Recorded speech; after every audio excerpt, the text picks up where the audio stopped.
윤석열 대통령과 조 바이든 미국 대통령이 첫 한미 정상회담을 진행하고 있습니다. 양국 정상은 논의한 결과를 바탕으로 잠시 뒤 공동 기자회견을 열 예정입니다. 네, 어떤 내용들이 담길지 전망해 보겠습니다. 백승주 국민대 석좌 교수 나와 계십니다. 어서 오세요. 안녕하세요. 네, 안녕하세요. 지금 정상회담이 한창 진행 중입니다. 소인수 회담까지는 마무리가 됐고 이제 확대 정상회담 진행 중이라고 하는데 이거 끝나게 되면 공동 기자회견으로 이어지게 될 텐데 어떤 것이 담길지 그게 가장 현재로서는 관심사입니다. 곧 발표될 내용을 예상한다는 게 참 어렵습니다. 그죠? 지금까지 진행되고 준비된 과정을 보면은 첫째 그 바이든 대통령 미국의 관심 사항은 미국의 국가 경쟁력을 회복하기 위한 경제 안보 협력 여기에 굉장히 관심이 많을 것 같습니다. 또 바이든의 세계 경제 구상, 인도 태평양 경제 프레임을 만드는 이런 문제에 굉장히 관심을 많이 가질 것 같고 윤석열 대통령은 여기에 하답하면서 한미 동맹이 사실은 지난 정부 때 많이 손상되었다 이렇게 걱정하는 분들이 많거든요. 그런 부분에 대해서 한미 동맹을 정상화시키기 위한 여러 가지 구체적인 방안들, 한미연합훈련을 정상화시키고 또 북한 도발에 대비한 전략자산 전개 문제라든지 또 이런 북핵에 대한 대응 이런 문제에 대해서 집중적으로 거론하고 공동 인식과 대응 방안을 잡아낼 걸로 보고요. 그리고 이제 양국의 지도자들은 우크라이나 정세 또 동북아 정세 이런 데 대한 어떤 공동 인식을 만드는 가치 동맹으로서의 어떤 동맹 관계를 좀 확인하고 강화하는 이러한 논의들이 많이 진행될 것 같습니다. 특별하게 우리 국민들이 관심을 갖게 봐야 될 대목은 북한이 지금 코로나 때문에 굉장히 이제 고통이 시작되고 있는 그런 부분에 대해서 우리 정부가 코로나에 대한 지원을 밝혔거든요. 미국도 여기에 동의를 할 것 같습니다. 그런 부분도 좀 관심 있게 봐야 될 부분이고 또 원자력 산업에 대한 협력 이런 부분도 관심 있게 봐야 될 대목입니다. 예, 큰 틀에서 지금 짚어주셨습니다. 좀 차후에 구체적으로 하나하나 좀 나눠서 저희가 또 질문을 드려보도록 하겠고요. 일단 윤석열 정부가 시작된 이후에 그 열흘 만에 이렇게 한미 정상회담 그것도 미국 대통령이 우리나라를 방문해서 정상회담이 열리게 된 겁니다. 오늘 소인수 회담이 시작이 되면서 이제 한미 정상회담이 전반적으로 진행이 되고 있는데 예상된 시간보다 훨씬 훌쩍 넘겨서 소인수 회담이 진행되고 있습니다. 이건 뭐 어떤 의미일까요? 특히 미국 대통령과의 정상회담에서 회담 시간은 굉장히 중요한 의미가 가집니다. 그래요? 예정되는 시간보다 길어지는 것이 좋습니다. 그게 소인수 회담이 한 30분 정도 예상했는데 72분 했다니까. 그러니까요. 저는 회담이 이미 시간 면에서 이미 대박이다. 일정 차이가 있어서 길어진 것보다는 아마 그 속내를 내놓고 양국 지도자 간의 신뢰를 회복하는 그런 중요한 그런 회담의 모습을 보여주고 있다 이렇게 생각을 하고요. 사실 제가 오늘 TV 준비를 하면서 출연 준비를 하면서 역대 미국 대통령들과 우리 정권이 교체된 이후에 첫 번째 정상회담을 보니까 전무후무합니다. 보통 5월, 6월 정도에 우리나라 대통령이 미국을 방문해서 회담을 통해서 이렇게 정상회담을 하는데 미국 대통령이 찾아와서 11일 만에 전격적으로 이렇게 회담을 하는 모습. 그리고 찾아와서 첫 번째 방문지가 우리 기업 삼성 팽텍 그 캠퍼스라고 이름 붙였습니다. 어느 반도체 공장을 찾아가는 것을 볼 때는 정말 저는 감회가 현대사에 관심 많은 저로서는 미국의 대통령이 국가 경쟁력을 강조를 하는 바이든 대통령이 삼성을 방문하는 모습 보고 우리가 정말 우리 스스로 자부심을 가져도 될 대목이 아닐까. 왜냐하면요, 바이든 대통령이 아프가니스탄에서 철수할 때 미국 경쟁력 약화를 엄청 걱정을 했거든요. 그 20년 동안 그 2조 달러를 퍼부었는데도 미국이 철수할 때 미국의 국가 경쟁력이 정말 걱정을 하는 이 모습을 연설문을 제가 본 적이 있는데 이 삼성을 방문해서 삼성과 협력해서 대한민국과 협력해서 미국이 국가 경쟁력을 강화하려는 모습은 우리가 참 우리 현대사에 대해서 자부심을 가져야 될 모습이 아닐까 이렇게 생각을 합니다. 기존의 한미 정상회담이 한미 동맹을 공고히 한다라는 차원에서는 사실 항상 비슷하게 유지가 되어 왔지만 그 정확히 살펴보다 보면 안보 쪽에 초점이 맞췄던 게 사실입니다. 근데 이번 같은 경우는 지금 말씀하신 것처럼 삼성전자 반도체 공장을 방문했다는 것부터가 물론 한반도 문제에 있어서 안보도 굉장히 중요하지만 그 이상의 의미가 있다라고 여러분들이 해석을 하시더라고요. 그렇습니다. 이것을 단순히 한국과 미국의 의제를 설정하고 이렇게 할 때 우리의 필요가 많이 강조됐었거든요. 그러나 지금은 달려오는 모습도 그렇고 회담하고 과정에서 키워드가 경제 아닙니까? 기술 동맹이고 예. 어제 그 수원의 그 평택에 삼성 캠퍼스 방문했을 때도 연설 내용을 이런 게 있어요. 그 원래 4분 정도씩 같이 하기로 했는데 바이든 대통령이 9분이나 했어요. 네. 그 내용 중에 미국은 반도체 장비 면에서 기술적으로 우위에 있지 않느냐. 우리 삼성은 생산 시설이 우위에 있는데 이 두 가지를 잘 결합하고 협력하고 동맹 관계를 발전시키면은 세계 경제에서 같이 지속 가능한 번영을 누릴 수 있다. 경제 안보를 강조하는데 이게 대등한 정도를 넘어서서 예. 우리 기업과 미국의 어떤 정부의 협력을 구축하려는 이 모습은 우리가 정말 자랑스러워해도 될 만한 모습이다 이렇게 생각을 합니다. 예. 처음으로 이제 대통령실이 청와대를 벗어나서 용산에서 이제 시작을 했는데 정상회담도 그래서 처음으로 용산 대통령실 청사에서 진행되잖아요. 예. 집무실에서 정상회담 미국 대통령을 맞이하고 지금 보는 이 화면 좌측의 용산 대통령실 청사 대강당에서 잠시 후에 두 정상이 정상회담 후의 결과를 발표하는 기자회견도 하게 될 텐데요. 청와대 내에서 이런 정상회담 모습 많이 보셨을 것 같은데 새로운 용산 집무실에서의 이 정상회담 진행 크게 문제없이 잘 될 거라고 보죠. 저 장소가 더 익숙하시지 않습니까? 제가 예. 2층에서 네. 오늘 회담이 진행된 그 공간 2층에서 무려 32개월을 근무를 그러니까요. 했습니다. 그 회담 공간 눈에 선한데요. 그 사실 그 국방부 지금 대통령실 밖에 있는 그 공간들은 회담하기도 좋고 보안도 좋고 아주 좋은 그래요? 장소입니다. 그래서 또 그 기자회견이 예정 있는 장소들도 그렇고 이렇게 급작스럽게 옮겼지만은 정상회담 하기에 아주 좋은 공간이었다 생각을 합니다.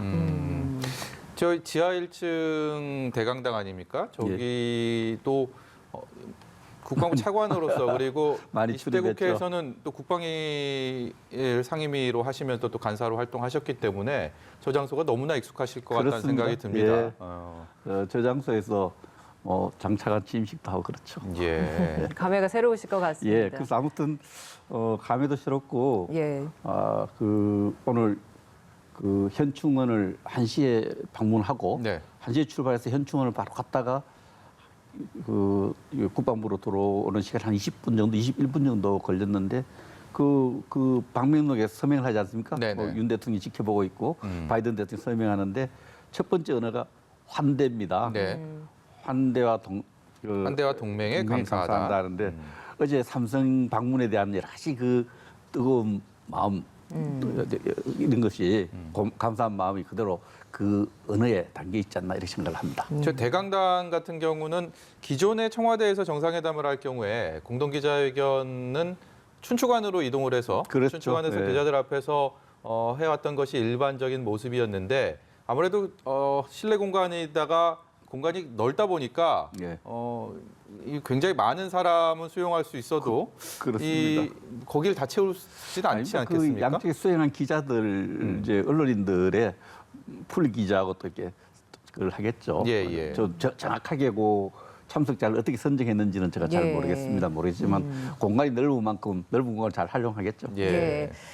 이제 본격적으로 다루어질 의제에 대해서 하나하나 짚어보겠습니다. 국방부 전 차관이셨던 만큼 아무래도 북한 도발과 관련된 의제에 대해서 좀 더 구체적으로 많이 얘기해 주실 수 있는 부분들이 있을 것 같아서 예. 북한 도발 관련해서 북한 핵에 대해서 인식을 공유할 겁니다. 북핵 예. 핵에 대한 원칙 협의하고 어떻게 해야 될 것인가 이런 문제에 대한 하고 북한이 또 지속적으로 계속 도발하고 있는 현재의 그 도발의 어떤 진행되고 있는 도발 또 준비되고 있는 도발 이런 부분에 대해서 한국과 미국이 어떻게 대응할 것인가 이런 부분에서 북한의 의지를 꺾어놓을 필요가 있거든요. 북한이 도발해서 얻을 수 있는 것이 없다. 또 북한이 개발한 핵무기를 아무 쓸모없이 만들어야 된다는 이러한 기본적인 것을 하기 위해서는 한미 동맹을 좀 강화시킬 수밖에 없다. 한미 그 동맹이 유지되기 위해서는 정상적인 훈련이 진행돼야 돼요. 먼저 싱가포르의 트럼프 김정은 회담에서 그 이후에 한미 연합 훈련이 정상적으로 진행되지 않았어요. 예. 예. 운동선수가 정상적으로 운동하지 않고 연습하지 않고 나가면 결과가 뻔하지 않습니까? 그런 측면에서 한미 연합 훈련의 정상화, 또 북한이 도발을 억제할 수 있는 억지 전력 확보하기 위해서는 미국의 전략 자산을 운용하는 문제, 이런 문제에 대한 깊숙한 논의가 있었을 걸로 생각을 하고요. 네. 또 추가적인 북한이 도발했을 때 어떻게 국제 공조를 통해서 제재할 것인가 문제, 이런 문제를 많이 다뤘을 것 같고, 그러면서도 북한에게 미국도 바이든 정부도 원하고 우리 정부도 원하는 것이 대화를 계속해서 비핵화를 만들어 가려는 어떤 그런 의지를 갖고 있기 때문에 북한에게 인도주의 차원의 지원 문제, 이런 문제, 특히 코로나 상황과 관련해서 북한에 대한 지원, 이 지원에 대해서 한국 정부 먼저 밝혔기 때문에 미국도 여기에 적극 지지하는 이런 인식이 나오지 않을까, 발표가 나오지 않을까 이렇게 생각을 이 해봅니다. 대북관에 있어서 조 바이든 대통령과 윤석열 대통령의 좀 인식차가 얼마나 있는지도 좀 궁금한데요. 왜냐하면 조 바이든 대통령 취임 이후에는 사실 북한과 별다른 이 접점을 찾는 상황들은 없었고요. 윤석열 대통령 같은 경우는 경선 과정에 당선인 이전 다 취임하기 전까지는 북한에 대한 다소 좀 수위 높은 발언도 하다가 이 취임 이후에는 인도적 지원에 대한 얘기까지 하면서 또 취임사에서는 대북 지원에 대한 얘기까지 조건부로 얘기를 하면서 과연 이 두 정상 간의 북한을 바라보는 시각차가 어느 정도 있을지 아니면 얼마나 근접해 있을지 그 부분도 궁금합니다. 예, 이 부분을 이렇게 봐야 됩니다. 바이든 대통령의 대북 정책은 앞에 트럼프 정부하고의 차이, 트럼프 대통령과 차별화를 뒀거든요. 네. 그 차별화는 뭐냐면 트럼프 대통령은 김정은을 직접 만났지 않습니까? 네. 실무자들이 협의하고 조정한 가운데 만나는 게 아니라 트럼프 대통령이 김정은을 만나서 탑다운 방식의 해결을 지향했는데 그것이 성과가 없었어요.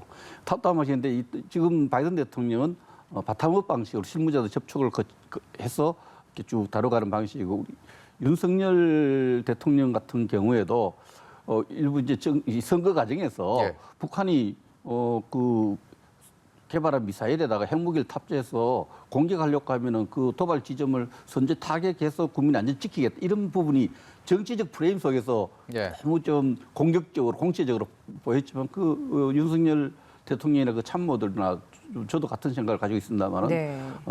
대화를 통한 어떤 문을 열어놓고 만나기 위해서 쇼잉하는 이런 대화는 하지 않겠다. 대화를 문을 열어놓겠다는 이런 입장이 있었기 때문에 기본적으로 그 윤석열 대통령, 바이든 대통령의 북한 핵 문제 해결 방식, 북한 도발에 대응하는 방식에 있어서 원칙과 여러 가지 방법 면에서 유사성이 많다, 이렇게 생각을 할 수 있습니다.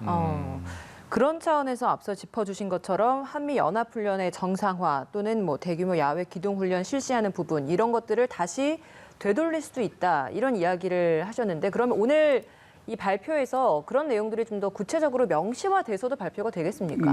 그 부분에 대해서는 한미 동맹을 강화한다 그러고, 예. 또 연례적으로 한국과 미국의 또 국방장관끼리 회담이 있고 합참 의장끼리 회담이 있으니까 그 부분에 가서 기술적으로 쭉 좀 더 구체적인 논의를 하고, 군사훈련 이런 부분은 그렇게 막 공개적으로 그렇게 이야기 안 해도 되지 않겠나 생각을 하는데, 아무튼 한미 동맹의 정상화, 한미 동맹의 복원, 이 부분은 오늘 그 확대 회담에 참석하는 박진 외교부 장관. 외교부 장관의 평소 지론이기도 해요. 예. 그래서 그런 부분은 아마 여러 가지 발언했던 내용들은 이제 발표할 때 어떻게 조정되더라도 네. 회담에서 충분히 다뤄졌을 걸로 이렇게 생각을 합니다.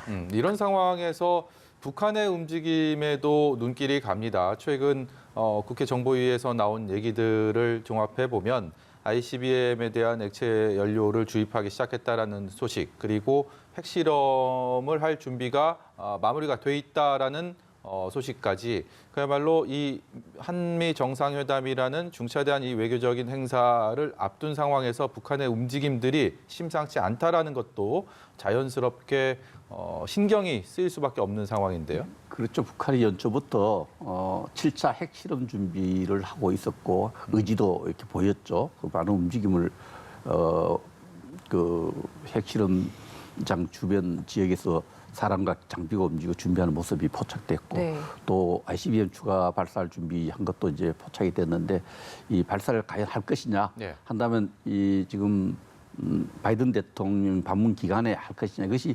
정치적으로 김정은에게 어떤 이득을 줄 것이냐, 손실을 줄 것이냐, 이 부분을 따지겠죠. 그래서 따지는데 아무튼 이 전략적 도발을 합니다. ICBM 발사하고 추가 핵실험하는 문제는, 그러나 이 전략적 도발 가능성은 좀 열려 있지만 전략적 손익을 지금 많이 따지고 있는 그런 상황이 아닐까 이렇게 생각을 해봅니다. 예. 바이든 대통령 방한 기간에 북한의 도발 가능성에 대해서는 그러면 아직은 높지는 않지만 북한이 어떤 많은 전략적인 계산을 하고 있을 것이다. 이런 말씀으로 저가 이해하면 되겠는 겁니까? 그렇습니다. 지금 오늘 발표 내용을 보고 이게 지금 김정은은 뭘 하고 싶을까 생각해 보셨습니까? 김정은은 뭘 하고 싶을까요? 자기가 트럼프 대통령을 만나서 그 김정은의 국제 정치적 위상을 완전히 업그레이드 시켰거든요. 주목받고 주목받고 싶겠죠. 싶고 있어서 그런 측면에서는 어쨌든 핵실험을 하든 ICBM을 발사하든 그런 하는 과정이 최종적인 것은 바이든 대통령 직접 만나고 할 겁니다. 그래서 직접 흥정하고 직접 거래하려고 할 텐데 바이든 대통령 탑다운밖에 안 한다 그러지 않습니까? 그러니까요. 어떻게 하는 것이 미국과의 직접 대화를 끌어내는 데 유리할까? 도발하는 것이 미국과 직접 대화를 끌어내는데 유리할까? 도발하지 않는 것이 유리할까 생각하는데 지금 이 순간에도 김정은과 김정은 참모들은 그런데 전략적 손익 계산을 하고 있을 것 같습니다. 제가 볼 때는 방문 기간 중에 도발하는 것은 플러스보다는 마이너스가 많지 않을까. 북한도 그렇게 생각하지 않을까 이렇게 생각을 해봅니다. 핵실험 동향도 거의 뭐 준비 단계, 완료 단계다라는 분석들이 많잖아요. 핵실험 같은 경우에도 실제로 할 가능성도 있다고 있습니다. 보세요. 길중 풍계리에 그 핵실험 준비하고 있는 모습들 여러 가지 정보 판단이 되어 있는데 북한이 지금 추가 핵실험을 한다면 6번 핵실험을 했어요. 이미 핵탄두 개발은 국제적으로 보장을 받은 거예요. 물론 핵 보유국으로 인정은 못 받죠. 못 받지만은 핵탄두를 가진 것으로 이렇게 되는데 지금 다시 핵실험을 할 때는 왜 그 핵실험을 하느냐. 우리가 이미 핵 강대국인 것을 국내외 가시해서 핵 강대국이니까 핵을 갖지 않은 나라하고 상대하지 않겠다. 대한민국이 되겠죠. 핵을 가진 미국과 직접 대화하고 핵 군축 회담하겠다는 이런 전략적 목표를 갖고 추가 핵실험할 가능성이 있습니다. 핵실험은 아마 핵무기를 보유했다는 것을 보여주기보다는 물론 그 기술 발전도 실험하겠지만 핵 강대국인 것을 다시 선포하기 위한 그런 차원에서 핵실험할 가능성은 열려 있습니다. 핵실험이 됐든 뭐 ICBM 발사가 됐든 바이든 방한 기간에 벌어질 가능성은 희박하다는 가능성이 다소 떨어진다는데 무게 중심이 좀 쏠리는 상황인데 일정을 보면은 이제 내일 오산 가서 미군 장병들을 격려하고 또 오산에 가서 그 항공우주센터를 이제 우리 방공사령부를 합니다만 그 공군 주요 핵심 시설을 방문하고 일본으로 떠나지 않습니까? 그리고 시간적으로 보면 지금 뭐 12시간 남았는데 그 사이에 뭐 도발하려고 하면 준비가 돼서 할 수 있지만은 지금 봐서는 정상회담 결과도 지켜보고 좀 더 내일 새벽에 판단하지 않을까 생각을 합니다. 만약에 말입니다. 만약에 그런 도발을 한다 하더라도 또 플랜 B가 마련돼 있다는 얘기도 들었습니다.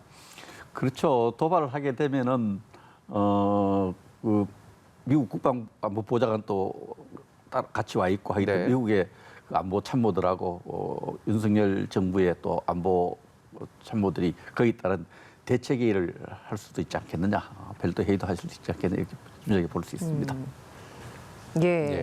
지금 한미 정상회담 확대 회의가 진행되고 있는 와중인데요. 그 관련된 화면이 잠시 후에 들어올 수 있을 걸로 보입니다. 화면이 들어오는 대로 저희가 또 그 모습 보여드리도록 하겠고요. 관련해서 계속해서 회담에서 나올 수 있는 의제에 대한 이야기를 해보겠습니다. 바이든 대통령이 그런 얘기를 했다라는 소식이 들어와 있습니다. 이 회담 과정에서 한미동맹이 북한에 대해서 저희가 북한 얘기를 하고 있었는데 억지하고 있다라면서 다시 한번 그 한미동맹을 공고하다라는 것을 대내외에 좀 강조하려는 그런 마음이 아닌가라는 생각이 드는데요. 그렇습니다. 그 한미동맹의 중요성, 같은 가치를 갖고 있는 국가 간의 관계의 중요성, 다른 제3국이들은 좀 불편해질 수 있지 않습니까? 우리 같이 민주주의 체제 같지 않은 나라가 들으면은 조금 불편할 수 있는 건데, 또 가치 동맹, 또 한반도의 평화는 한미 동맹의 억지력에 의해서 잘 유지되고 있다. 계속 그래 가야 된다. 이런 인식을 갖고 있는 것으로 이렇게 알고 있습니다. 예. 그 앞서서 한미 연합훈련 정상화나 이런 것들을 오늘 정상회의에서는 구체적으로 명신하지 않고 한미 동맹 강화 정도 수준에서 선언을 하고 그 후에 실무진들이 협의를 할 것이다 이런 말씀을 하셨잖아요.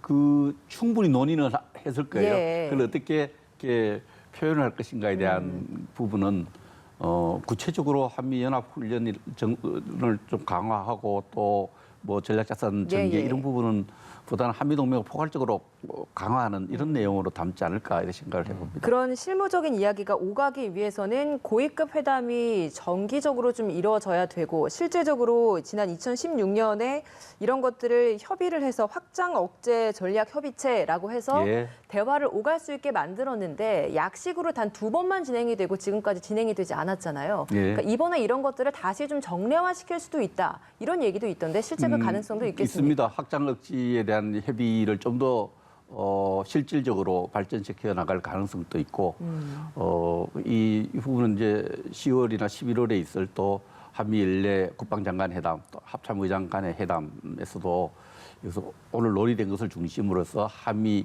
동맹을 좀 더 구체적으로 발전시키고 정상화시키는 방안들이 준비되고 또 논의되어 갈 것입니다. 네, 이 정상회담 관련된 영상들이 또 추가로 들어오고 있어서 저희가 좀 그 화면을 새로 보면서 교수님과 좀 얘기를 나눠보고 싶은데 지금 자 보이는 장면이 오늘 소인수 회담을 하고 이렇게 진행되는 과정입니다. 뭐 서로 이제 소개를 하고 소인수 회담은 3대3으로 진행이 됐고요. 확대 정상회담은 12대 12 양국에서 12명씩 그렇죠. 이렇게 참여를 해서 했는데 이 외교적인 이 행사 소인수 회담 두 정상 간의 단독 환담 그리고 이어지는 확대 정상회담 어떤 의미들이 좀 있습니까? 이 참석자들의 면면도 좀 달라지고 규모도 달라지고 관련돼서 하는 논의 내용들도 좀 다를 텐데요. 지금 소인수 확대 정상회담은 우리 측에 11분이 배석을 하죠. 예. 거기에 상징적으로 우리 추경호 부총리가 참석을 해서 경제 협력, 또 반도체 협력 이런 부분, 기술 협력 이런 부분들을 많이 다뤘을 것 같고요. 지금 보이는 화면이 확대 정상회담을 하기 전에 예. 양국 그 참석자들에게 이제 인사를 하는 모습입니다. 네. 이 소인수 회담은 양국 지도자 간의 신뢰 또 안보에 대한 인식, 안보 문제를 주로 다뤘지 않겠나 이렇게 짐작해 봅니다. 확대 회담에서 경제 관련된 인물들이 많이 배석하게 됐습니다. 추경호 경제부총리 그렇죠. 앞서 언급해 주셨고 역시 박진 외교부 장관 그리고 최상목 경제수석의 모습도 확인할 수 있었습니다.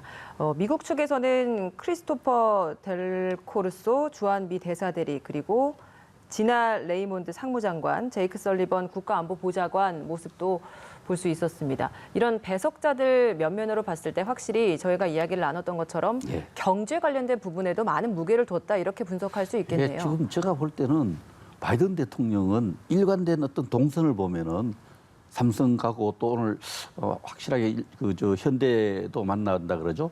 어제 또 저녁에는 우리 경제 상무장관 양국 상무장관이 있는 가운데 다시 경제인끼리 또 만났어요. 그것도 그쵸. 라운드를 또 만들었고 이런 부분 보면은 미국은 이번에 국가 경쟁력 강화 차원의 한국과의 경제 협력, 특히 반도체 관련 협력, 기술 협력 그러면서 또 기술 협력에 따르는 보안 문제가 있을 거 아닙니까? 네. 기술 보안 문제 이런 문제에 대해서 굉장히 깊은 관심을 갖고 의제로 만들었다 이렇게 볼 수 있습니다. 그래서 오늘 확대 정상회담에도 양국의 경제 수장들이 예. 다 참석을 했죠. 예. 경제 안보라는 얘기들을 많이 하더라고요. 이게 네. 북한에 대해서 한반도의 안보다라는 얘기는 익숙하게 듣고 있지만 이번 정상회담을 쭉 지켜보면서 경제 안보 이런 얘기들 많이 등장하는데 어떤 의미가 있습니까? 이게 이제 경제 안보란 것은 지속적으로 그 나라의 경제를 이제 번영시키고 유지시키기 위해서 필요한 여러 가지 협력적 조치를 같이 갖고 가는 것을 우리가 경제 안보라 이렇게 이름을 지을 수 있겠죠. 그래서 지금 예를 들면 세계 경제에 굉장히 중요한 것이 반도체 아닙니까? 네. 반도체의 공급 능력, 공급망을 확대하는 거. 반도체 공급이 중단되면 생산시설 전부 중단되거든요. 자동차도 못 만들고 뭐도 못 만들고 이렇게 그런 면에서 핵심적인 어떤 기술과 생산품 여기에 대해서 서로가 원활하게 협력하는 그런 체제를 갖추는 거예요. 경제안보라 이렇게 할 수 있습니다. 경제 안보에서의 가장 핵심이 어제 첫 방문지도 반도체 관련된 그 삼성전자 공장이었던 것처럼 미국이 제일 관심이 갖는 분야가 바로 이 분야인 것 같거든요. 여기에서 기술 연구 개발, 상호 협력적인 관계를 구축한다라는데 이게 뭐 미국에도 시너지가 있을 것이고 우리나라에게도 그렇습니다. 시너지가 충분히 있는 거일 것 같은데 어떤 기대를 해볼 수 있을까요? 그렇습니다.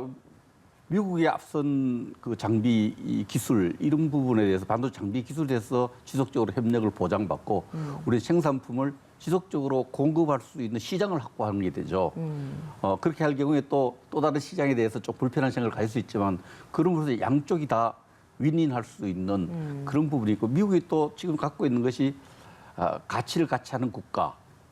미국의 우호적인 국가들을 같은 경제권의 프레임에 묶으려는 구상을 바이든 대통령이 내놨어요. 예. 21년 10월 17일입니까? 지난해 아시아 정상회담에서 바이든 대통령이 내놓은 것이 인도 태평양 경제 프레임을 만들겠다.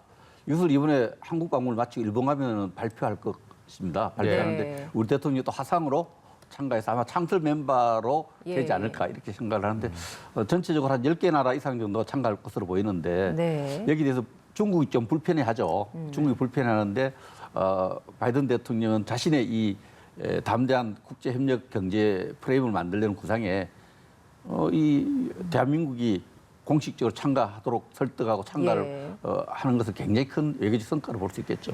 예. 지금 소인수 회담 끝났고 단독 환담에 이어서 말씀하신 것처럼 지금 확대 회담이 진행되고 있는데 확대 회담이 끝나고 나면 공동 기자회견을 양국 정상이 하게 될 텐데 시간이 계속 미뤄지고 있다고 합니다. 지금 소인수 회담도 앞서서 말씀드린 것처럼 1시간 12분을 진행이 됐고 예정 시간이 40분 정도, 길면 1시간 가까이 이렇게 늘어질 것 같습니다. 앞서서 백 교수님께서는 이 시간이 늘어지는 것은 좋은 신호다라고 해석을 해주셨는데요. 이거는요, 뭐 양국 정상 간의 회담뿐만 아니라 저희도 차관 회담을 이제 많이 네. 해보고 이러는데 대부분의 요구가 그런 게 있습니다. 예정된 회담보다 좀 길게 해야 회담을 성공했다고 평가를 받는다. 네. 그런데 특히 미국 대통령과의 회담에서는 이렇게 시간이 이렇게 늘어나는 것은 저는 굉장히 화기애애한 분위기에서 서로 할 말을 다 하는 그런 회담, 좋은 회담으로 해석될 수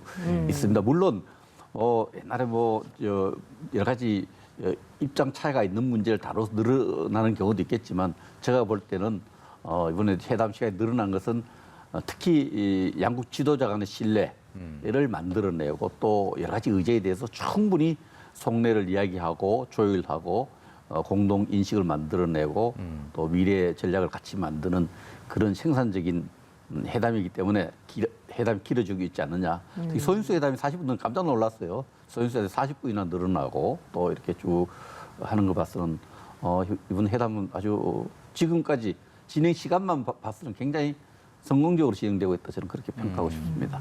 바이든 대통령이 한국 방문에 앞서서 이 백악관에서 나온 얘기들, 한국에 대한 일정들이 기존에는 안보 중심의 일정이었다면 저희가 말씀하고 이렇게 분석해 주신 것처럼 경제 쪽에 많이 중심이 옮겨간 모습인데 첨단 기술이나 공급망 뭐 이런 것들 그리고 이게 어떻게 보면 포괄적인 글로벌 동맹으로 확장하겠다라는 바이든 대통령의 분명한 메시지다 이런 분석도 있습니다.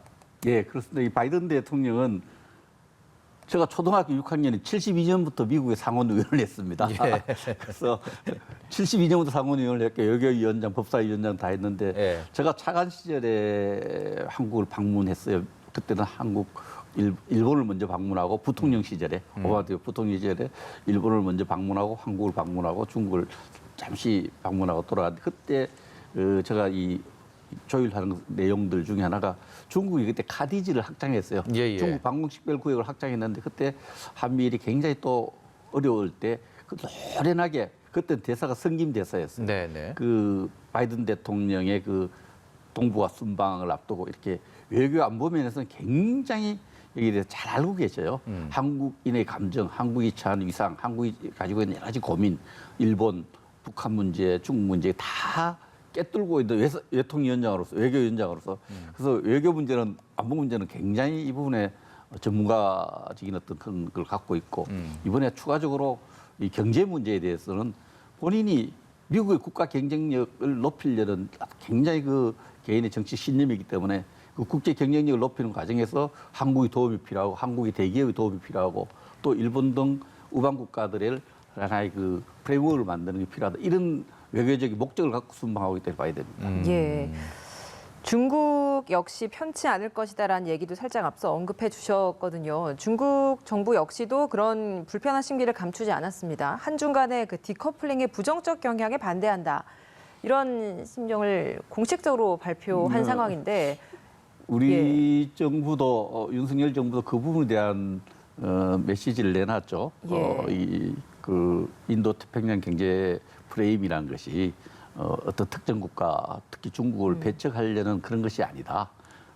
우방국끼리 어떤 경제 협력을 강화하는 것이고 사실 그 6개 정도의 그 내용이 있어요. 인도 태평양 경제 협력 프레임에 보면은 종전에 FTA가 있지 않습니까? 자유무역 협정보다는 좀 더 그보다 차원 협력의 수준을 디지털 경제라든지 세계 정치 흐름에 경제 정치 흐름에 맞게 좀 더 협력의 폭을 강화하는 내용입니다. FTA보다. 예. 그런 측면에서 어떤 특정 국가를 겨냥하거나 배척하지 않는다는 메시지를 내놨지만 이 중국으로서는 좀 불편해하는 기색이 역력합니다. 예. 이 불편한다고 해서 미국과의 관계를 또 등한시할 수도 없는 상황이고 당연히 그렇다고 중국을 이 불편함을 우리가 그대로 놔두는 것도 굉장히 우리로서는 곤혹스러운 부분이기 때문에 어떻게 이 등거리 외교를 또 앞으로 설정하고 이어갈지에 대한 것들이 또 하나의 과제 아니겠습니까? 그 일부 전문가들은 우리가 이제 이런 윤석열 정부의 외교에 어떤 시험대라 표현할 정도 중국의 불편한 감정을 이렇게 잘 다뤄야 된다고 하는데 우리 미국이 바이든 구상에 따라 협력을 하지만은 미국과의 경제 협력 이런 건 굉장히 중요하거든요. 예. 이런 부분들도 지혜롭게 잘 이렇게 다루어 가야 될 걸로 생각을 합니다. 균형이 좀 있어야 되겠죠. 예, 알겠습니다. 15분 정도 뒤 오후 3시 50분쯤에 한미 정상들의 공동 기자회견이 예정돼 있다, 열릴 것으로 보인다라는 대통령실 관계자의 말이 있었다고 합니다. 지금 원래대로라면 일정대로라면 3시 30분에 시작이 됐어야 되는데 그렇게 되면 한 20분 정도 지연이 되는 겁니다. 네. 어떤 내용이 담기게 될지 그야말로 관심이 많이 갑니다. 예, 소인수 회담이 1시 32분 정도에 시작돼서 총 1시간 12분가량 진행됐습니다. 원래 30분이 예정됐던 거에 비해 42분 정도 더해졌고 그 이후에 바로 단독 환담, 티타임 형식이 진행이 됐는데 이 역시도 25분 정도 진행돼서 15분 정도 더 예정 시간보다도 더 진행됐습니다. 전반적으로 다 시간이 좀 많이 지연되고 있습니다만 확대 정상회담은 20분 정도 더 지연이 되는 걸 보면 확대 정상회담에서 시간을 조금 줄여서 진행 발표가 되는 게 아닌가라는 생각을 좀 해볼 수 있는 것 같습니다. 지금 대통령실 관계자의 말에 따르면 잠시 후 3시 50분쯤에 한미 정상회담의 공동 기자회견이 있을 거란 이야기가 전해지고 있습니다.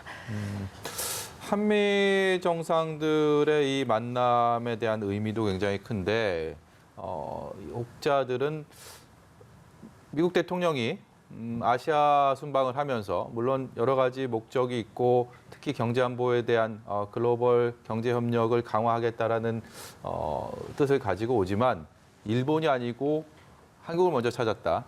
그리고 이전에 미국 정상의 동아시아 방문 상황들을 보면 순방길에서 미국이랑 한국이랑 그렇죠. 일본 중에 어디 먼저 찾았느냐 이거 가지고 되게 외교적으로 의미를 많이 부여하는 모습들 많이 봤거든요. 그렇죠. 우리가 정상회담은 어디에서 하느냐가 중요하고 또 여러 가지 또 다른 우방 국가의 또 경쟁 관계도 있어요. 조금 빨리 하는 편에 또 의미를 부여하는 차이가 있는데 이번에는 참 바이든 대통령 입장에서 윤석열 대통령이 당선된 직후에 또 5시간 만인가 네. 축하 전화를 했지 않습니까? 축하 예, 전화를 예. 하고 불과 11일 만에 네. 한국을 먼저 방문하고 이어서 이제 일본을 방문해서 일본 가서 이제 이렇게 아시아 순방이 그 대통령 당선되고 난 이후에 16개월만 처음이에요. 예. 처음인데 한국을 먼저 방문하고 이렇게 한 부분들은 외교적으로 굉장히 우리가 의미 있게 평가해도 좋을 것 같습니다. 예. 한국을 그만큼 중요시한다. 윤석열 정부와 어떤 여러 가지 그 동북아 질서 형성, 유지, 동북아 번영을 같이 의논하겠다는 이런 강력한 미국 정부, 바이든 정부의 메시지, 그 메시지거든요. 내용보다 그 메시지를 전 세계에 알린 예. 외교적인 어떤 그런 행사로 봐야 되겠습니다. 예. 우리 백승주 교수님 말씀은요, 여기까지 듣도록 하겠습니다. 오늘 말씀 고맙습니다. 고맙습니다. 감사합니다.